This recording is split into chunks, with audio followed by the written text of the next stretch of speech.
Year 14 AD. Augustus Caesar dies. Rome declares him a god, not for wisdom, but because his wealth felt supernatural. 2,000 years later, Elon Musk has more money than Caesar ever saw. But nobody's building him a temple. Why? Because numbers lie. Google richest person in history, and you'll get 10 different answers. John D. Rockefeller, 4 to 600 billion, inflation adjusted. Mansa Musa, about 400 billion. Augustus Caesar, 5 trillion. Genghis Khan, 130 trillion if land counts. They can't all be right. The math isn't wrong. The definition is. These numbers are noise. To understand who was truly rich, you need to know wealth isn't one thing. It's 4: cash, influence, resources, equity. Each one creates a different kind of empire. Stalin made 30 grand a month on paper.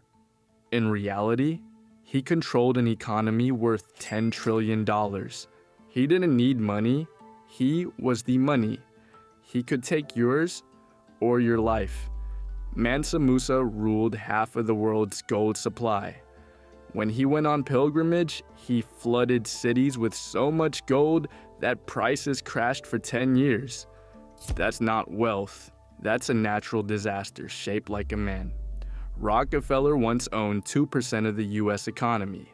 Elon Musk, about 1.4. Rockefeller had more of the pie, but Elon's pie is 22 times bigger. So, who's richer?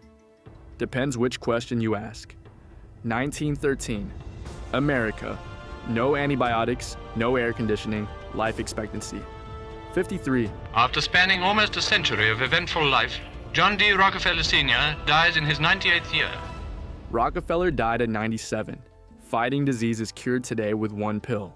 Elon can talk to a robot on Mars. Rockefeller needed 3 days for a letter to cross the country. So who's richer, the man with more money in a poorer world, or the man with less money in a world that can do everything? Augustus Caesar controlled 20% of Rome's economy, roughly 5 trillion today. He had no shareholders, no taxes, no press. His business model? When a rich Roman died, declare him a traitor and take everything. Legalized murder as a revenue stream. Elon can't do that. Augustus did. He also got declared a god. Forbes doesn't list that as an asset. 1324. Mansa Musa heads to Mecca with 60,000 people and literal tons of gold. He hands out so much that Cairo's economy collapses for a decade.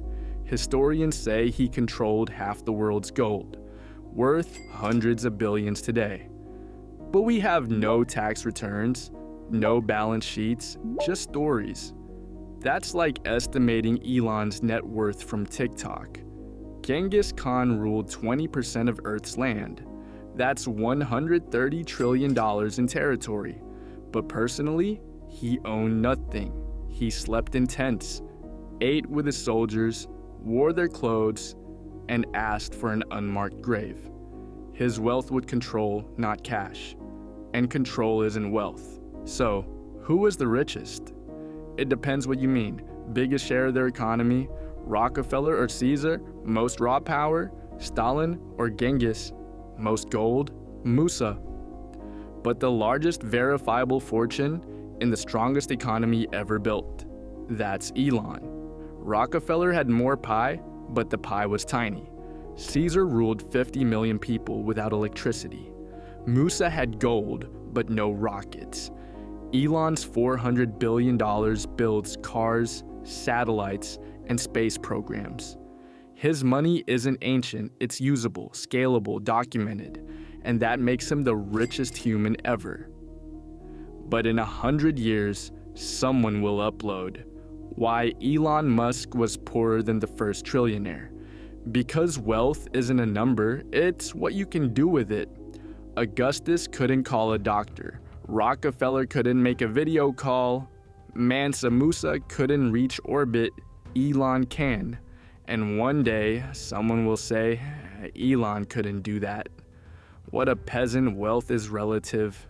Numbers are absolute, and they lie. If you like numbers that hurt, subscribe to Joe's Pockets.